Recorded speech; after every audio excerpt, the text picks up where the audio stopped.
When the paramedic saw the woman's wound, he quickly called the police. In a private clinic, a woman suddenly called for paramedics during her procedure. She was getting varicose vein treatment, but her heart rate suddenly went up. She shouted that her chest hurt badly. Normally, varicose veins should not cause heart pain. When the paramedic saw her wound, she understood right away. You did a venous cut then? The doctor said he was only trying to find a lost wire. From her symptoms, the wire likely moved into her lung. If it caused a tear, it could be fatal. Is he drunk? Yeah, for sure.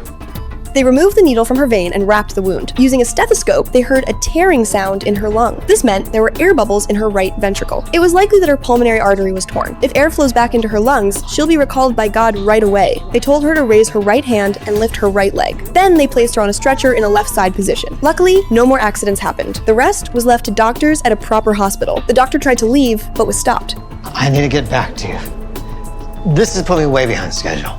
Sir, I cannot let you do that. Are you out of your mind?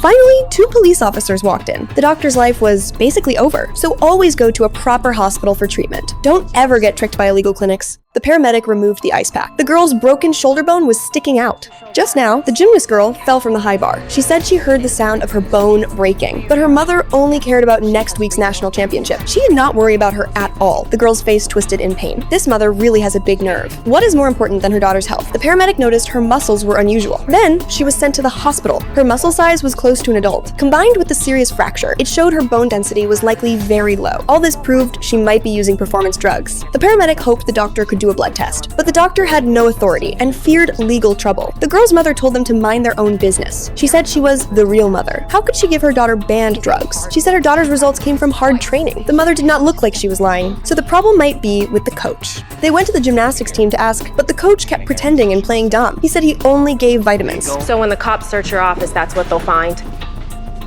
You called the cops? His reaction already said everything. He had no time to keep stalling, had to rush to destroy the evidence. But the police had already arrived. It turned out the coach wanted fame. He had been giving players performance drugs, all for his own benefit. After knowing the truth, the mother felt deep regret. Results are important, but compared to her daughter's life, they mean nothing. Hopefully, after recovery, the girl can meet a good coach with real morals. During holidays, always watch your kids carefully. A group of college students held a party in a 3-story building. They shook the whole place until it collapsed. Firefighters rushed to the scene for rescue. The captain asked for more ambulances. At this moment, a woman ran over and screamed at her boyfriend. His body was twisted from the fall. The man had already been recalled by God. She could not accept it. When the captain tried to comfort her, she slapped him hard. The captain was stunned on the spot.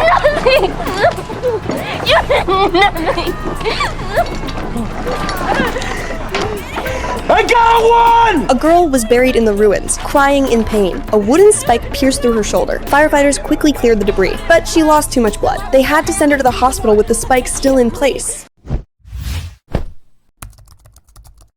The girl was terrified. Luckily, the firefighters were well trained. They quickly rescued her and put her on the ambulance. However, on the way to the hospital, her heart rate dropped. Her breathing started to fail. The paramedics contacted the hospital in advance. The moment she arrived, rescue started right away. For now, she was out of life danger. While firefighters were on a mission, they noticed a car following right behind them. The driver was using the fire truck to run red lights. If there was a sudden break, it would be a disaster. The firefighters kept honking, telling the car to stay back.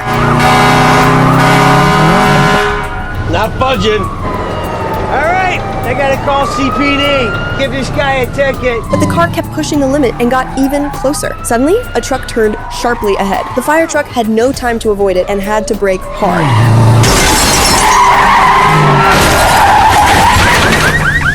The crash happened in a second. The firefighters rushed to help immediately. The car door was crushed and could not open. The driver was a minor, trapped in his seat. They had no tools and noticed fuel leaking. Backup would take another 30 minutes to arrive. One firefighter told his team to aim the hose at him. If a fire started, spray him right away. Then he climbed into the car to rescue the boy and told him not to fall asleep. Please.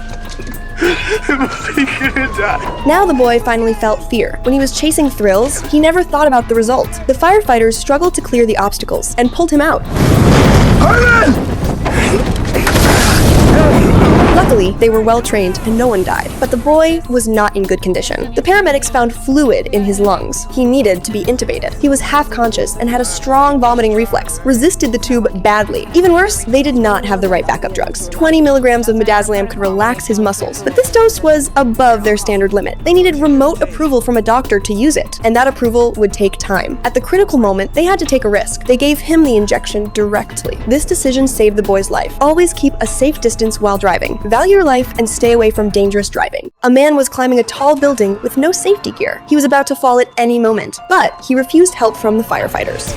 This is about to get gross fast. He did this just to get famous, really doesn't care about his life. If he falls, he'll probably be smashed all over the place. The building staff had already cleared the service elevator. The firefighters took the elevator to the 30th floor. Everyone in the office stopped working. The firefighters first checked the situation outside. At this moment, the man started climbing faster. They quickly made a rescue plan, attached suction cups to the glass, then began cutting the glass from the edge. As he got within reach, they finally removed the whole glass panel. However, when the female firefighter stepped out, the terrifying height below made her heart race. Luckily, her teammate called out to her. She calmed down and slowly moved toward the man, but he refused rescue. The situation became tense. Others removed another glass panel. While he was not paying attention, they suddenly pulled him inside, rushed him, and pinned him down. The rest was left to the police to handle. Great job, 81. Back up and get out of here. Well, shouldn't we?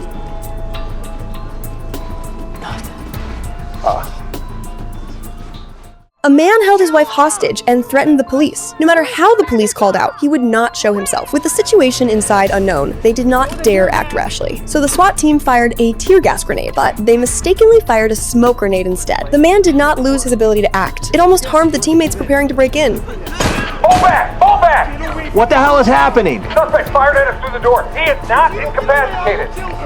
It's not tear gas. That's smoke. The woman's cries for help kept coming. If he doesn't kill her, the smoke will.